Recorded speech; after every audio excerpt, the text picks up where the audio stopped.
Bonjour à tous, bienvenue, bonne digestion, tout ça. Vous êtes bien là, ça va? Ouais. Alors, on va peut-être rajouter des couches et des couches encore en plus. Il paraît que c'est bien pour la planète. Et on va parler des webhooks. Qui a déjà entendu parler des webhooks, qu'on a déjà utilisé? Ouais, tout le monde. Mais en fait, c'est peut-être pas forcément si simple qu'il paraît. Et on va voir pourquoi. Je vais vous parler un petit peu de moi. Donc, je suis Guillaume Laforge, je travaille pour Google. Je suis développeur advocate sur Google Cloud Platform.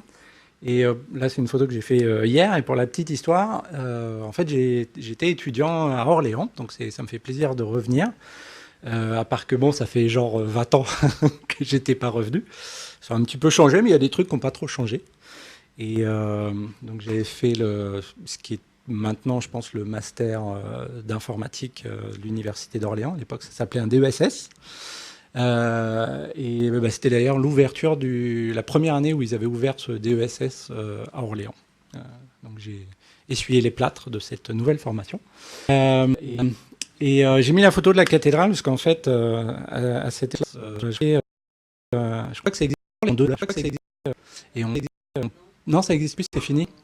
Et à l'époque, en fait, on partait, je crois, de la cathédrale. Et avec des camarades de la randonnée en roller, en fait, on était resté un soir après la randonnée. Et en fait, il y avait des travaux, parce que là, elle est vraiment très belle, hein, la cathédrale maintenant, mais avant, elle était encore un petit peu plus noire, un peu plus sale. Et il y avait des travaux sur le côté avec des échafaudages. Et donc, c'est enregistré, je devrais peut-être pas le dire à la caméra, mais en fait, on a grimpé sur les échafaudages et on a réussi à escalader en fait la cathédrale pour aller en fait jusqu'en haut, tout là-haut. Et la vue est magnifique de là-haut. Alors, je ne vous le conseille pas parce que c'est pas bien de faire ça, mais voilà. Donc j'ai un très très bon souvenir, un de mes meilleurs souvenirs d'Orléans, c'était la fois où j'ai grimpé tout là-haut. Bref, donc on va parler des webhooks. Alors, mais vous avez la primeur de cette toute présentation. Donc c'est bien d'avoir la primeur. D'un autre côté, c'est la première fois que je la donne, donc j'espère que ça va bien se passer. C'est quoi un webhook? Donc c'est quoi au niveau on va dire vocabulaire? Je vais essayer d'être cohérent. On a un service, un fournisseur de services, un service provider, et je vais donner des exemples tout à l'heure, qui va vous notifier au travers d'un callback, une fonction, un HTTP post qui va être envoyé par ce service vers une URL de votre choix, vers peut-être un serveur que vous hébergez, vers le cloud ou un autre service hébergé, quand un certain événement arrive. Okay, donc ça, c'est le principe de base d'un webhook, sa définition. Des fois, vous allez voir, j'avais vu ça un petit peu dans la littérature, ils appellent ça comment on pourrait dire en français, une API inversée, une reverse API, dans le sens où, au lieu de soit appeler nous-mêmes une API et essayer de voir si un événement est arrivé, un nouvel événement est dans une base de données, c'est pas nous qui appelons, on nous appelle pour tiens, justement, il y a un nouveau client qui a été enregistré dans la base, ou je sais pas. Donc c'est un petit peu l'inverse en quelque sorte d'une API. Mais les deux ne sont pas incompatibles et au contraire les deux peuvent fonctionner de pair, et on va voir au travers de quelques exemples de certaines bonnes pratiques dans quel cas ça peut être, enfin en tout cas ça fait sens d'avoir la double API, inverse et direct. Les webhooks, c'est une des meilleures manières en fait de connecter en fait des applications ou des services ensemble, des services qui sont normalement déconnectés. C'est une sorte de système aussi en temps réel, dans le sens où vous êtes notifié dès que quelque chose arrive, sans avoir à attendre, par exemple, toutes les 10 minutes, vérifier si quelque chose est arrivé ou pas. Donc temps réel, les notifications, et c'est comme ça que des API qui peuvent être, enfin des API ou des services qui peuvent être dans des silos peuvent discuter entre elles. Donc tout ce qui est, vous connaissez peut-être les IFTTT, des services comme ça. Derrière, ils arrivent en fait à faire connecter et discuter des applis qui n'étaient pas censés discuter à la base ensemble. Je vais vous montrer ça aussi avec des petits exemples. Mon premier exemple que je vais prendre, c'est Twilio. C'est un service qui permet, par exemple, d'envoyer, de recevoir des SMS, d'envoyer, de recevoir des appels téléphoniques, etc. Et en fait, donc là, on a, là, si on se positionne ici, on a un utilisateur qui a un téléphone portable qui va envoyer un SMS à un certain numéro qui est en fait hébergé sur la plateforme de Twilio. Le Twilio, en fait, ça va être notre service provider, fournisseur de services. Qu'est-ce qui va se passer? Ah, tiens, j'ai reçu un SMS, ça c'est pour telle application. Et en fait, je vais envoyer un HTTP post, justement, sur mon URL de webhook. Et moi, je reçois, ah bah tiens, vous avez reçu un SMS venant de telle personne, de tel numéro, dont le contenu est ceci, cela. Et à ce moment-là, bah, je peux faire quelque chose avec ça. Qu'est-ce que je peux faire? Bah, je peux envoyer une réponse. Enfin, déjà, je vais, par exemple, je regarde les données qui me sont envoyées dans ce SMS, je vais enregistrer le message, je vais, je sais pas moi, Laurent, il faisait de l'analyse de sentiments ce matin, par exemple. On pourrait imaginer qu'on va analyser le sentiment du texte qui est dans le SMS, etc. Bon, on peut faire plein de choses. Et on va répondre, donc dire qu'on a bien reçu le message et peut-être répondre « oui, votre commande est en cours de livraison » ou quelque chose comme ça.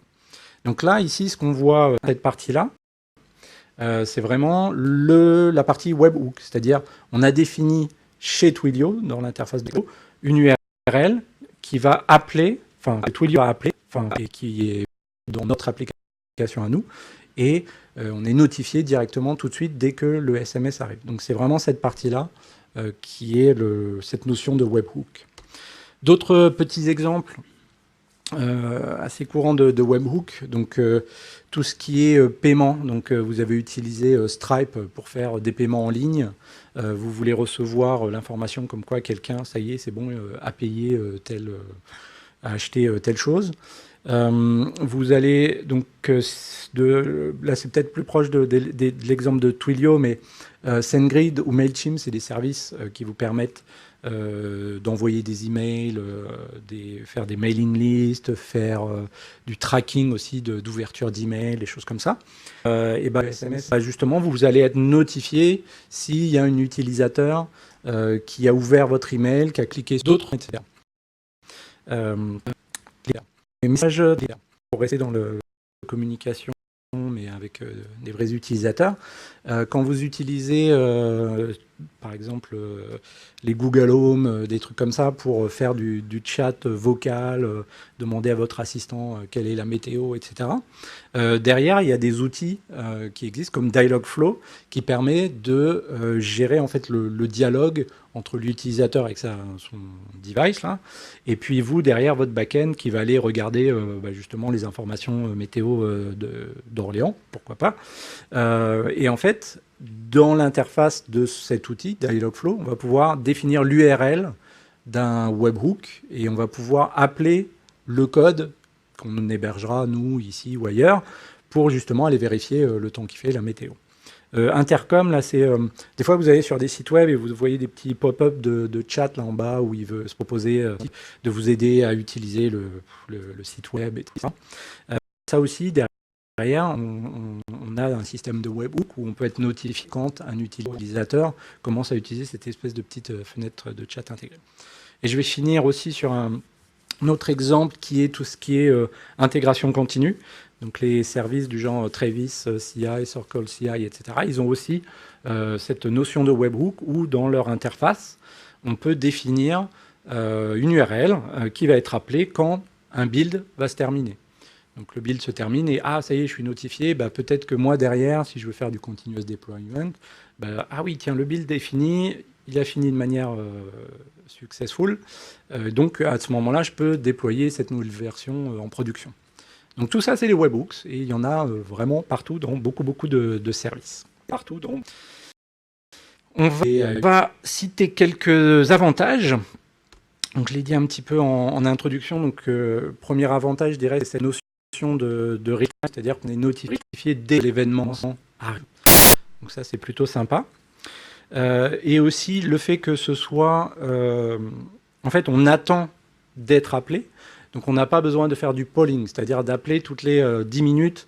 Est-ce que je sais pas moi, mon email est arrivé? Ou est-ce que mon bill est terminé? Est-ce que mon bill est terminé? Est-ce que mon bill est terminé? On l'appelle 10 fois, ou je sais pas, toutes les minutes, toutes les secondes. Pourquoi pas si on veut être vraiment au plus près de quand l'événement arrive.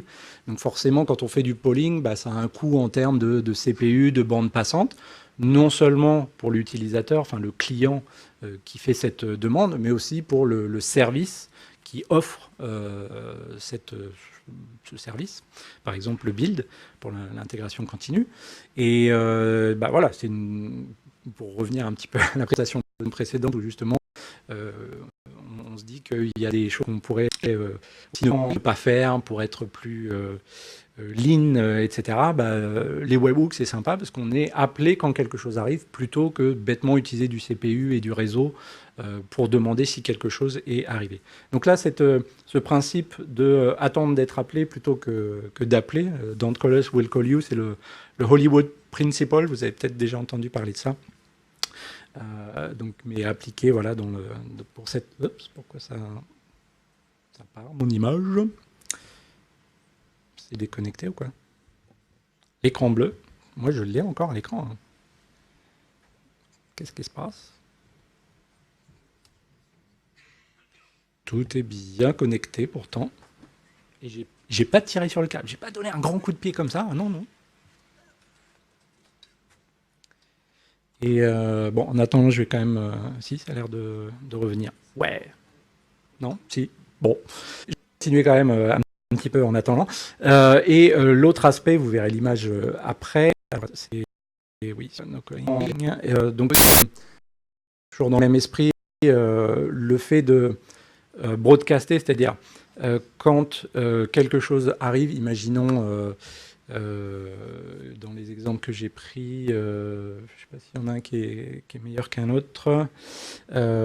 L'aspect broadcast, c'est en fait, dès que quelque chose arrive, c'est de dire à tout le monde que ce quelque chose est arrivé, cet événement est arrivé. Alors qu'en fait, bon, déjà, on peut être quand même plus sélectif et en réalité, c'est pas tout le monde qui a besoin d'être notifié pour certains événements. Si y a un build qui arrive, c'est votre build à vous qui vous intéresse, et pas les builds de tout le monde, évidemment. Mais ce qui est intéressant avec cette notion de webhook, c'est qu'il faut s'enregistrer pour dire « moi, je suis intéressé par cet événement ». Donc, on est aussi un petit peu plus lean dans le sens où il n'y a pas cette notion de broadcast où on envoie à tout le monde, mais on envoie vraiment que ceux qui ont réellement besoin. Alors après, ça va être plus compliqué. Là, je peux pas continuer parce que moi, j'ai mes slides, mais vous les voyez pas. Mais tout à l'heure, pour les démos, ce sera plus chaud. Après, il y a quand même quelques inconvénients avec les webhooks. C'est quand même le fait qu'on n'est pas en contrôle de ce qui se passe, dans le sens où on est à la merci, entre guillemets, du provider.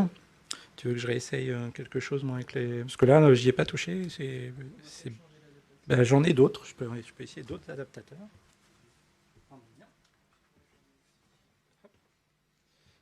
Donc, quand je dis on n'est pas en contrôle, on n'est pas en contrôle, c'est-à-dire que en fait, c'est le service provider qui, lui, va nous appeler si quelque chose arrive, mais on n'est pas non plus en contrôle de, par exemple, l'entité de données qui nous est envoyée. Donc, il faut savoir, il faut être suivant avec... Merci.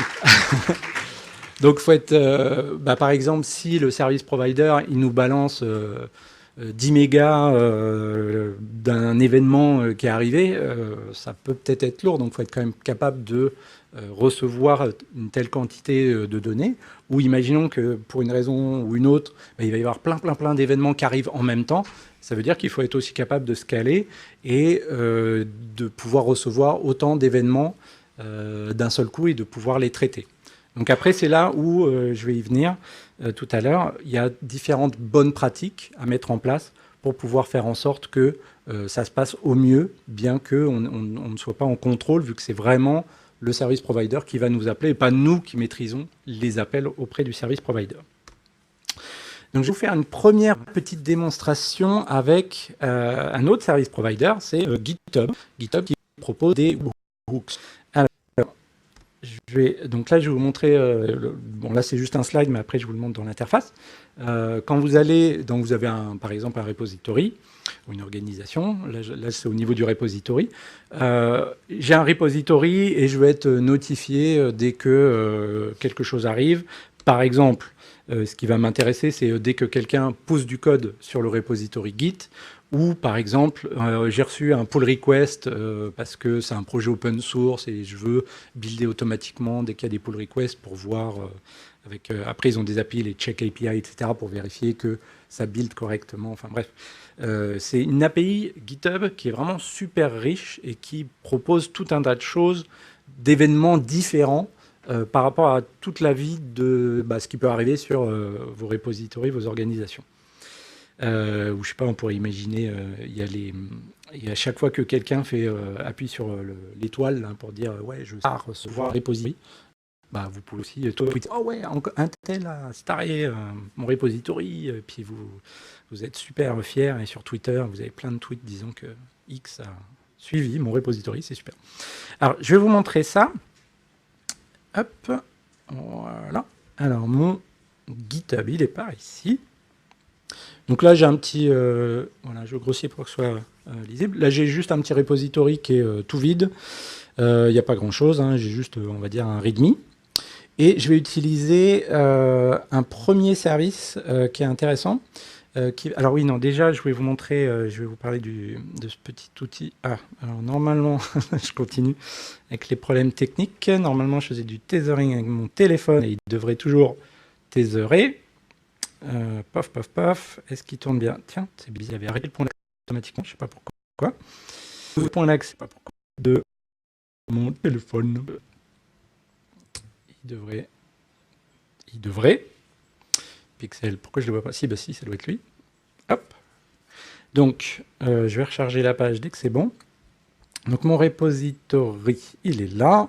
Et en fait, dans la partie Settings, donc là, il y a le nom de mon repository, etc. Mais vous allez voir, il y a une section Webhooks ici, et qui vous permet de voir la liste des webhooks qui sont déjà configurés. Et là, il y a un petit bouton Add qui permet de rajouter des nouveaux webhooks.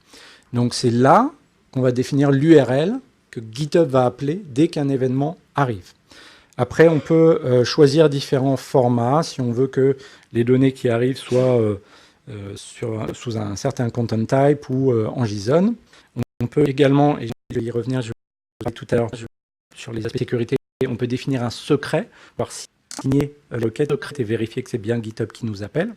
Et on peut choisir juste être abonné aux événements push, envoyer tous les événements possibles, ou alors sélectionner, là c'est la liste que je vous avais montrée tout à l'heure, tous les événements qui m'intéressent. Donc par exemple, je peux dire je veux recevoir tout, et après, hop, je peux rajouter un webhook. Alors du coup, je vais regarder s'il est encore actif, celui que j'avais défini.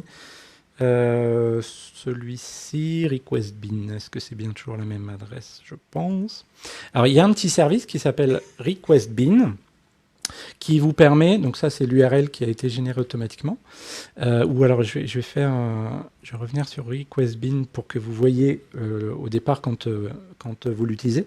En fait, pour créer et débugger en particulier des webhooks, il y a un qui s'appelle requestbin, qui est fait par Pipe the Dream, là, c'est le truc qu'on voit en haut, qui crée en fait une URL que vous allez pouvoir utiliser comme URL de test et voir effectivement ce que le service provider vous a envoyé. Et quand je clique sur le petit create a request, en fait, il va me créer une URL, celle-ci, que je vais pouvoir utiliser et copier. Et après, je vais pouvoir récupérer, voir la liste des événements qui vont passer, les headers, le body, etc. Alors là, j'en ai déjà une que j'ai créée tout à l'heure. Donc, par exemple, je crois que il me semble qu'il y a un moyen... Ah, voilà, je vais tous les effacer pour vous montrer que hop, je pars d'un request bin qui est vide, où il n'y a rien qui s'est passé. Donc l'URL, je l'ai déjà défini ici, et je vais revenir ici sur mon repository. Et par exemple, je vais faire une petite modification sur mon fichier, là, webhooks playground for conf. Ok, et je vais committer ça. Il est où ton commit? Blablabla. Je mets n'importe quoi, Orléans. un message, un commit message très, très détaillé et utile. Donc je commit ça, et en fait, on va voir que, bizarrement, il n'est pas appelé. L'effet démo. Alors je vais peut-être vérifier l'URL. Normalement, c'était celle que j'avais créée tout à l'heure, donc il ne devrait pas y avoir de problème. Settings, je reviens vite. Webhook. Je reviens sur mon webhook, c'était bien celui-là pourtant. Hop, EN82B machin chose, c'est lui. Ou alors je vais en recréer un, c'est pas grave. C'est bizarre. Je vais faire new et je vais remettre une nouvelle URL. Je sais pas pourquoi ça m'a fait ça. Alors, attends, il a fait new, mais est-ce qu'il a créé une nouvelle URL? Il crée une nouvelle URL, il dort. Bon, celui-là a l'air d'être nouveau. Je prends celui-là. Il y a un bouton copier, pratique. Je reviens ici, je change l'URL. Donc moi je le veux en JSON, j'ai mis un secret, pousse-moi tout ce que tu veux, update webhook. Et là normalement, ah oui non, il faut d'abord quand même que je refasse un commit du coup sur mon repository. Qu'est-ce que je vais faire maintenant après Orléans TechConf? Je vais mettre des points d'exclamation. Super. Yes. Commit. Hop. Oh. Merde. Pourquoi? Mais pourquoi? Zut alors. Sérieux, c'est bizarre ça. Alors est-ce que c'est parce que... Non, pourtant... Alors je l'ai pas refait tout à l'heure quand j'étais en tethering, mais il n'y a pas de raison que ça marche pas. Point d'accès est toujours là, je suis toujours en Wi-Fi. Bah, de toute façon, forcément. Alors, je vais juste là. Ah, si, il est là. Alors pourquoi on ne le voyait pas? Je n'en ai aucune idée. Bref. Normalement, c'est instantané. Hein, c'est pour ça que j'aime bien aussi cet outil, parce que d'habitude, il affiche directement le résultat, quoi. Là, c'était un petit peu bizarre. Donc, ce que j'aime bien avec ce service, c'est que du coup, j'ai donné cette URL-là, et je peux voir tout ce qui... Alors, bon, version structurée, pretty, brute, etc. Et je peux voir ce que GitHub m'envoie. Et après, par exemple, si je veux traiter ou lister, par exemple, tous les... alors, où est-ce qu'elle va être c'était quoi mon dernier commit? C'était yes, voilà. Donc, par exemple, je vais voir que dans la structure, je vais trouver dans à la base, repository machin, et ensuite un sous-tag qui est là, commit, qui contient liste, et qui contient des objets dont voilà, il y a aussi message, et c'était le message que j'ai mis tout à l'heure avec yes. Donc ça me permet de débugger facilement. Et on peut voir également les headers. Donc je vais y revenir tout à l'heure pour les aspects sécurité en particulier, pour ce qui est signature ici. Qu'est-ce que je voulais dire? Je ne sais plus si je vous le montre, non, je vais le montrer après. Un autre outil qui est intéressant, c'est ngrok. Donc là, j'utilise un service web hébergé pour pouvoir débugger mes webhooks. Mais il y a aussi un autre service qui est pas mal, qui s'appelle ngrok, qui permet de faire un tunnel entre Internet et votre machine. Donc vous êtes en train de développer le webhook côté receveur, et vous voulez l'exposer sur Internet, et etc., mais vraiment sur votre machine. L'outil ngrok permet de créer comme ça une URL temporaire. Vous avez un outil en ligne de commande qui est là, hop, que vous lancez, et il fait le pont, il vous donne une URL qui fait ce pont-là en fait entre Internet et votre machine locale, grâce aussi à cette commande qu'on fait tourner dans le terminal. Et j'oublie de dire aussi où est-ce qu'elle est. Non, tiens, je crois que je ne l'ai pas ouvert. Il y a ça. Pof, pof. Non, c'est pas comme ça que je fais. Ah, cancel. Ça, je ferme. Et ici, dans le navigateur, je peux voir un peu le même genre de... Donc là, c'est le même message. Je peux voir ce qui est passé de la même manière que request-bin, mais en local sur ma machine. Donc c'est comme request-bin, mais en local sur ma machine et avec un tunnel sur le web. C'est super pratique. Voilà cette première. Regardez-moi avec les différents événements. OK. Donc, Webhooks. Donc il y a vraiment deux choses, côté client, de chaque côté, à mettre en place. Donc la première chose, là on va voir un petit peu le process global, dans le sens où il y a le côté serveur. Donc là, vous, peut-être qu'en tant qu'utilisateur, vous avez juste développé le côté qui reçoit les appels de webhook, mais peut-être aussi, vous allez créer vous-même un système de webhook pour votre service. Donc j'ai listé un petit peu les trois étapes, enfin les 4 étapes en commençant par 0, les 4 pas à faire. Donc évidemment, quand on est un service provider, il faut pouvoir ajouter ce mécanisme. Alors les gens peuvent, dans l'interface graphique, par exemple, rajouter des URL pour dire je veux être notifié de tel et tels événements. Après, là, ce que je vous ai montré avec GitHub, c'est dans l'interface graphique où on définit l'URL, mais on peut également proposer une API dédiée à l'enregistrement des URL de webhook aussi. Donc ça peut se faire de manière programmatique. Deuxième étape, il y a tous ceux qui vont créer ces receveurs d'appels de webhook. Donc moi, par exemple, je vais être notifié d'un nouveau commit. Donc je vais créer, développer, déployer le code quelque part pour recevoir ces commits.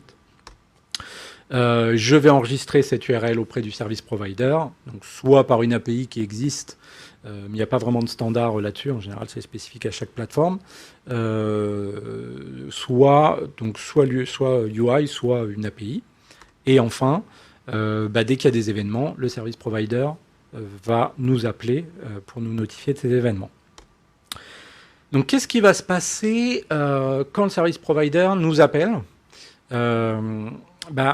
Normalement, on va répondre qu'on a reçu l'événement, ou on va répondre quelque chose, peut-être une réponse à donner. Par exemple, dans le cas du SMS, il faut envoyer la réponse au SMS éventuellement.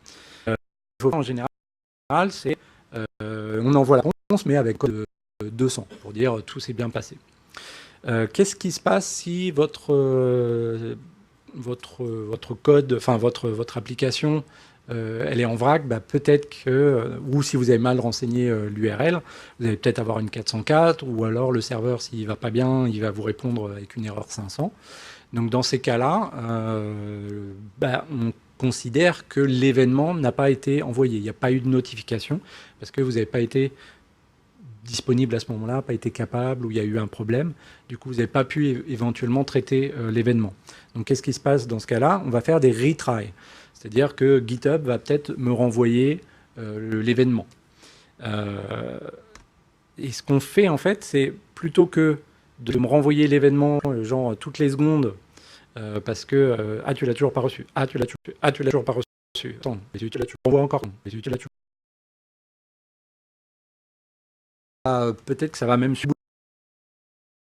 À un moment, peut-être que ça va même subir à nous, parce qu'on n'est pas capable de gérer trop d'événements. S'il y a trop d'événements d'un coup, qu'on n'est pas capable de les traiter, et qu'en plus, le service provider vous en rebalance des retries dans la tête, ça ne va pas forcément améliorer nos chances de traiter ces événements. Du coup, une bonne approche côté service provider, en fait, c'est d'utiliser ce qu'on appelle un exponential back-off, c'est-à-dire au lieu de renvoyer tout de suite, enfin, on peut renvoyer tout de suite dans la seconde peut-être l'événement, mais imaginons notre serveur avait besoin, il n'était pas lancé ou je ne sais quoi, peut-être qu'une seconde de plus, c'est suffisant pour être prêt à traiter l'événement. Mais s'il y a eu encore un problème, peut-être qu'on va réessayer dans 2 secondes, dans 4 secondes, dans 8 secondes, dans 16 secondes, dans 32, 64, 128, 256, 512, 1024. Ah putain, vous connaissez les puissances de 2, c'est fou ça. On dirait des informaticiens. Donc vous allez pouvoir utiliser, alors 2 ou peu importe, des fois c'est pas forcément ce genre d'approche qu'on va utiliser, mais souvent ça va être, ok, on va essayer 5 fois toutes les 10 secondes, après 5 fois toutes les 10 minutes, voilà, bon, peu importe. Et puis au bout d'un certain temps, peut-être qu'on va dire, non, désolé, time out, on arrête, c'est fini, vous n'avez pas pu recevoir de message, bon, je vais pas réessayer jusqu'à la fin, la nuit des temps, ok. Donc après, vous pouvez mettre en place un système de timeout pour dire, non, tant pis pour vous. Donc c'est un problème qui peut arriver quand... donc là, dans les exemples que je donne sur GitHub, peut-être que vous avez un repository où il y a beaucoup d'activités, mais ça ne va pas être des centaines ou des milliers d'événements et de notifications à la seconde. Mais peut-être qu'avec des problèmes que votre application a, plus les peut-être que vous allez avoir du mal à encadrer ces événements-là. Ou un autre exemple que j'aime bien prendre, à qui c'est arrivé ça, de regarder genre le journal de 20 heures. Il y a un super site dont il parle au journal de 20 heures. Et moi, ça m'était arrivé il n'y a pas longtemps. C'était le mec qui avait gagné le concours Lépine avec son invention là, avec des espèces de pinces qu'on met sur une porte. Et en fait, on coince notre couette dedans. Et donc la housse de couette, et on met la couette et on repince et tout. Et en fait, c'est super facile pour mettre une couette. Vous savez comment c'est chiant de mettre une couette. Et je me suis dit, oh putain, mais c'est génial cette invention. Et je vais aller regarder sur le site de l'inventeur. Et évidemment, à 20h, quand il y a plusieurs millions de gugus qui regardent le journal de 20h et qu'il y en a ne serait-ce que 1% qui se dit, ah, je vais regarder le site de cette boîte-là. Et bam, le site, évidemment, il est en carafe parce qu'il y a trop de monde qui est en train de regarder en même temps le site. Donc c'est un petit peu la même chose. Imaginez, ou je sais pas, justement, il faut envoyer un SMS, taper 342 au numéro temps pour participer à tel jeu concours. Si vous n'êtes pas capable de recevoir d'un seul coup 100 000 SMS, donc ici 100 000 notifications de SMS grâce au webhook, ça va être un petit peu compliqué. Donc qu'est-ce que... alors, j'en reparlerai à la fin, mais il y a des solutions qui sont bien pour ce genre de cas de figure. C'est toutes les solutions de serverless, serverless compute, j'appelle ça. Donc tout ce qui est, chez Google, on a Google App Engine, Google Cloud Functions, Cloud Run, etc. C'est des services qui scale en fonction de la demande, qui vous coûtent rien, qu'il n'y a rien qui tourne quand il n'y a personne qui appelle, mais quand il y a plein de monde qui appelle, et ben vous êtes capable de prendre des pics de charge de folie. Donc c'est des services qui sont intéressants. J'y reviendrai tout à l'heure. Mais il n'y a pas que ça. Il n'y a pas forcément que le fait d'utiliser ce genre de solutions-là. Il y a des bonnes pratiques. Par exemple, s'il y a vraiment des messages très fréquents, ce qu'on peut faire, c'est batcher en fait ces messages. Donc au lieu de vous appeler 10, vous appelez fois pour 10 messages. Par exemple, s'il y a 10 messages qui sont arrivés dans la même seconde, peut-être qu'on peut assembler tous ces messages et ne faire qu'un seul appel. Donc là, par exemple, c'est, je crois, l'API de Facebook qui fait ça, c'est-à-dire Facebook vous appellera jamais plus d'une fois par seconde. Et s'il y a effectivement plusieurs messages qui sont arrivés au même moment, dans la seconde, il va les batcher et faire un envoi avec la liste de tous les événements qui sont arrivés. Après, c'est pareil côté celui qui reçoit le webhook. Évidemment, il faudra être capable de traiter tous ces messages en même temps. Donc, faire une boucle for sur les messages, évidemment. Mais toujours dans ce cas de figure d'un seul coup, on reçoit plein d'appels et qu'on n'est pas forcément capable de traiter d'un coup. Il se peut qu'on rate certains appels. Ça fait partie des inconvénients aussi des webhooks, c'est que si vous ratez une notification, et s'il n'y a pas de retry, ou vous avez raté les retries aussi éventuellement, vous ne savez pas que vous avez raté quelque chose. Les approches, en fait, c'est d'utiliser des queues. Donc que ce soit d'ailleurs côté client ou côté serveur, la notion de queue, justement, pour les événements est intéressant. Parce qu'en fait, on va pouvoir, peut-être qu'on a raté quelque chose, mais peut-être qu'à intervalles réguliers, on va pouvoir regarder sur on appelle ça une dead letter, une queue dead letter, sur les MOM, les Message Oriented Middleware, c'est des vieux trucs qui existent depuis super longtemps, ce pattern-là. C'est-à-dire une queue où tout ce qui n'a pas été délivré, on peut encore revoir en fait ce qui s'est passé. Donc, ce qui peut être intéressant d'utiliser ce genre d'approche-là, en fait, c'est que on peut avoir aussi, si on a des process d'audit et on veut savoir ce qui s'est passé ou ce qui aurait dû se passer, on peut avoir une trace de ces événements-là.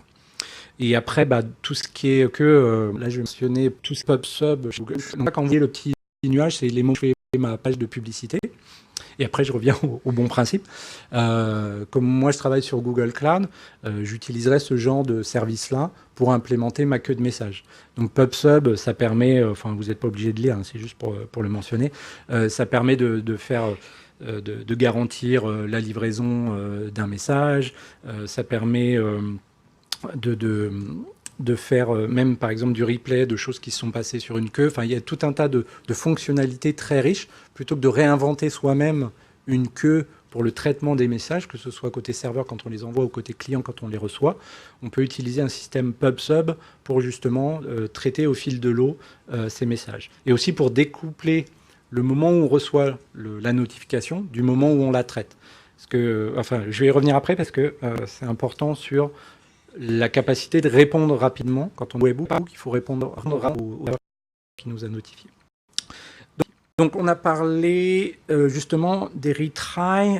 Quand on a un retry, en général, c'est parce que le service provider, il a estimé que vous auriez dû recevoir le message, mais a priori, vous ne l'avez pas reçu, donc je vais vous le renvoyer. Mais peut-être qu'en fait, on l'avait quand même bien reçu, mais il y a eu une erreur après qui est arrivée, qui a planté votre code, mais pourtant, on l'a reçu. On avait déjà commencé à le traiter, mais peut-être qu'il y a, je sais pas, une dernière étape, mais qui n'est pas primordiale. Et peut-être que vous avez quand même bien traité le message, bien que vous ayez retourné une erreur 500. Donc, ce qui peut arriver, c'est qu'on ait 2 fois le même message qui arrive. Donc, quand on implémente le receveur du webhook, il faut être capable de gérer l'idempotence, c'est-à-dire, même si on nous rappelle avec les mêmes données, le même message, la même notification, il faut même que ça ait le même résultat. Ou en cas, si on veut faire une boucle traitée, qu'il ne le soit pas 2 fois. Donc après, on peut utiliser différentes manières de récupérer les ID des notifications, vérifier que c'est... on peut utiliser du cache, on peut utiliser une base de données pour voir les événements qu'on a traités. C'est des choses qu'on peut mettre en place. Côté sécurité, déjà, donc la communication, on a dit, c'est sur Internet. Le service provider, il est en train de discuter avec nous, notre code applicatif. Mais on pourrait très bien imaginer, si on utilise HTTP, quelqu'un qui est au milieu entre les deux et qui écoute ce qui arrive et qui renvoie à l'autre autre chose. Bon, on peut avoir des attaques man in the middle avec quelqu'un au milieu qui transforme ou cache des choses qui devraient être envoyées. Donc déjà, une des bonnes pratiques en général, c'est d'avoir une communication sécurisée, ne serait-ce qu'en utilisant HTTPS, pour être sûr qu'il ne peut pas y avoir quelqu'un au milieu. Alors après, on pourrait imaginer qu'il y ait quelqu'un qui change l'URL et du coup, soit il envoie l'autre. Enfin bon, imaginer d'autres sortes d'attaques, mais en tout cas, ça permet de sécuriser la connexion une fois qu'elle est établie entre les deux parties. Quand on est... en fait, quand on fait un webhook, quand on est client, on expose une URL sur Internet. Donc une URL, ça veut dire que vu que le serveur l'appelle, quelqu'un d'autre pourrait aussi l'appeler. Donc une autre approche, alors on ne peut pas forcément toujours le faire, mais une des approches, ce serait de dire, je n'autorise à m'appeler que certaines adresses IP. Donc si par exemple je sais que GitHub utilise toujours telle adresse IP pour m'appeler, je peux dire, OK, je n'autorise que cette adresse IP à m'appeler. Dans la pratique, il y a plein de service providers qui utilisent des adresses IP élastiques, etc., qui changent tout le temps. Donc, on ne peut pas toujours mettre ça en place. Mais si vous savez qu'il y a des adresses IP fixes avec des VM, avec je ne sais quoi, ça peut être une des mesures supplémentaires que vous pouvez mettre pour sécuriser et être sûr que vous êtes, par exemple, et que quelqu'un vous fait de messages ou avec des trucs qui ne sont même pas des notifications. Ça peut être un mécanisme qu'on peut mettre en place. Autre chose, c'est pour s'assurer que c'est bien la personne. Alors là, il y a différentes manières de faire, mais on peut signer en fait les événements, les notifications. Et c'est là, je crois, voilà. Ah oui, non, c'est là que je voulais vous montrer aussi ngrok. Pour cet exemple-là, alors du coup, ngrok, il doit tourner quelque part ici. Voilà. Alors là, j'ai juste fait... donc là, c'est le tunnel entre Internet et ma machine en local. Et ici, là, j'ai juste lancé un petit serveur qui sert une page, un petit serveur, où est-ce qu'elle est la commande d'ailleurs? C'est Python qui répond juste avec une page web, et donc il n'accepte pas les requêtes POST et tout ça, c'est pour ça qu'on voit des erreurs, mais c'est pas très très grave, parce que je veux juste qu'il réponde quelque chose, et je vais vous montrer, alors ngrok. Donc ngrok, il doit tourner ici, je vais effacer ça. Donc là, c'est mon interface en local. Et alors non, j'en ai deux qui tournent là.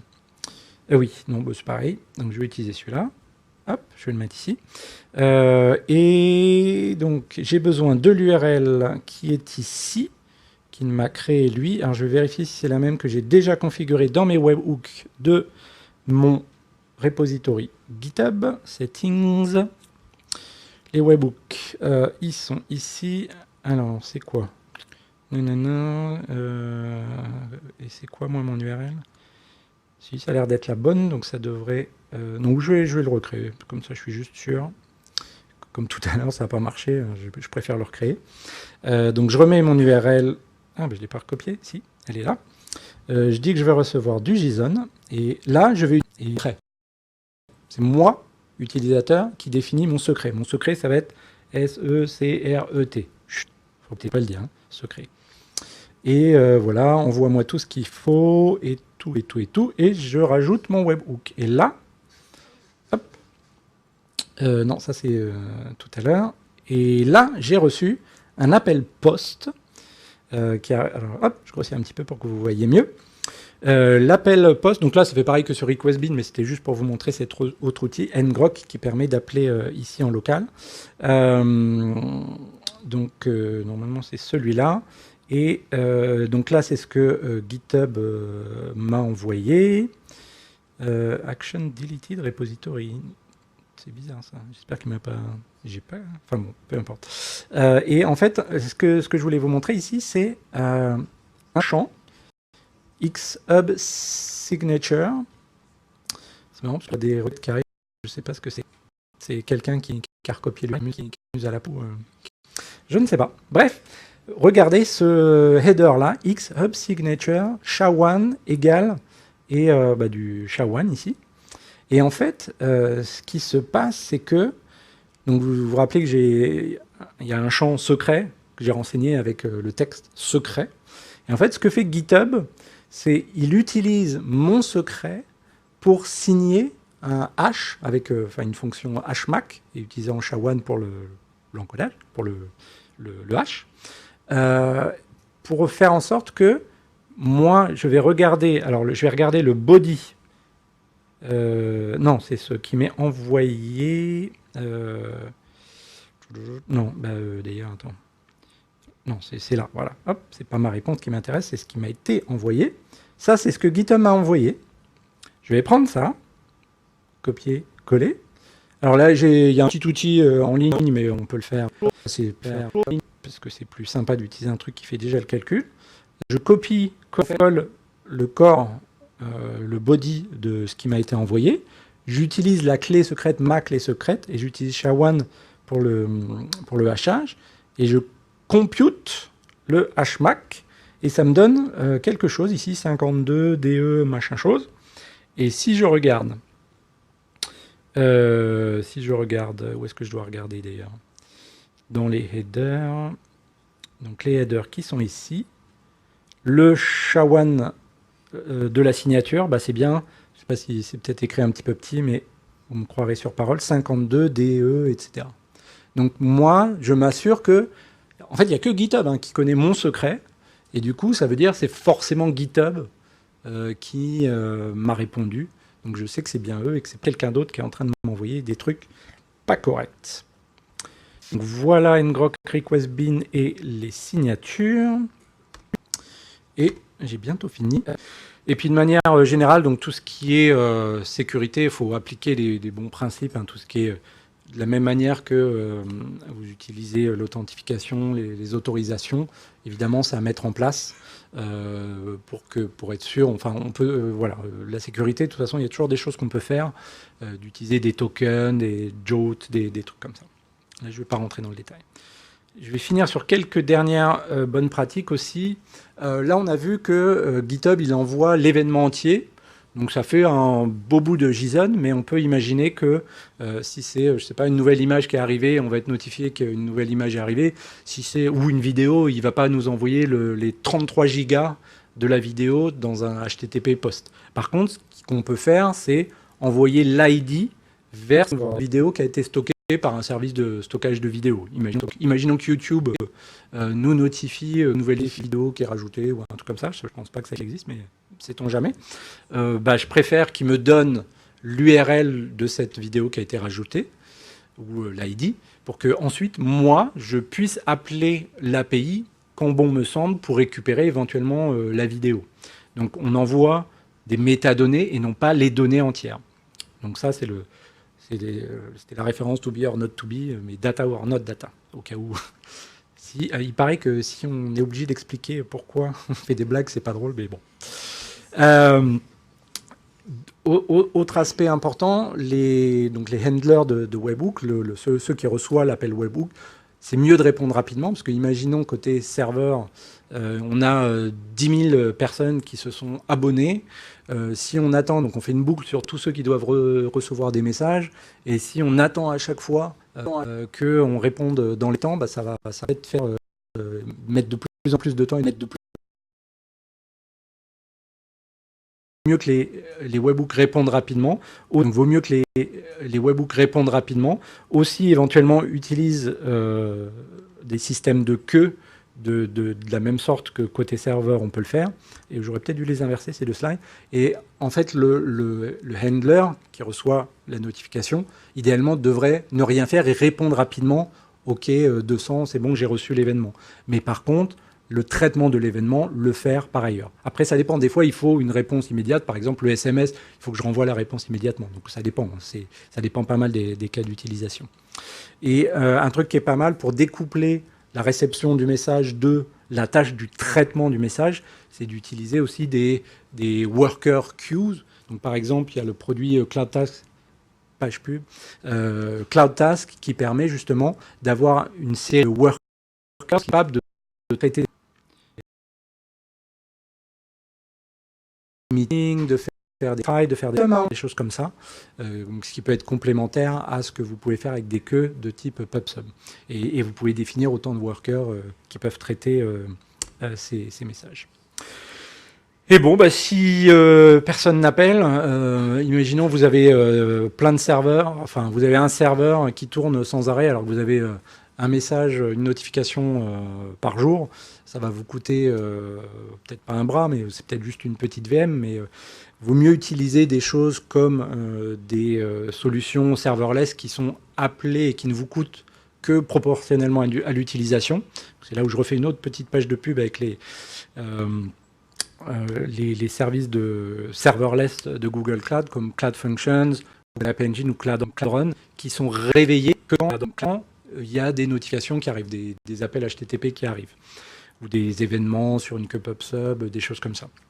Donc, c'est des solutions qui, des avantages où on n'a pas à gérer le serveur soi-même, l'infrastructure, de provisionner les clusters, ça scale automatiquement. Donc, si par exemple, le cas de l'inventeur qui a gagné le concours Lépine, qui passe au journal de 20h, bah, c'est pas grave, ça va scaler automatiquement et il va y avoir plein de handlers qui vont être capables de gérer la réception des messages.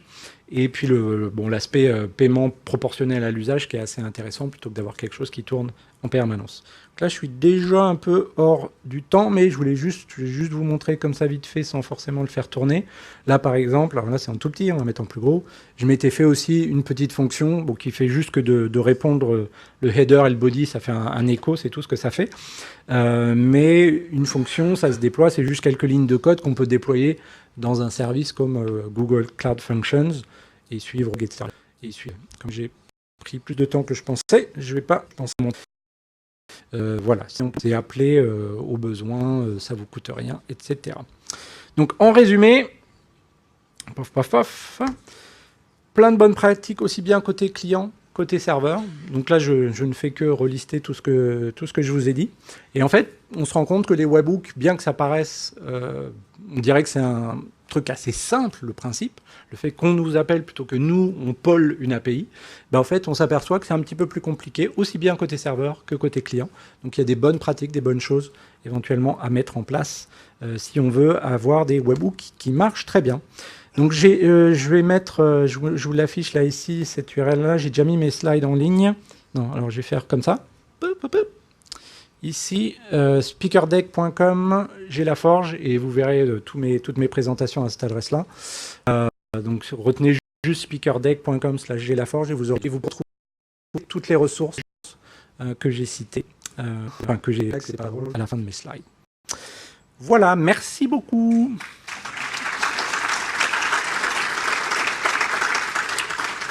Alors, je sais qu'il y a la pause après. Est-ce que je peux prendre une ou deux questions ou on fait la pause?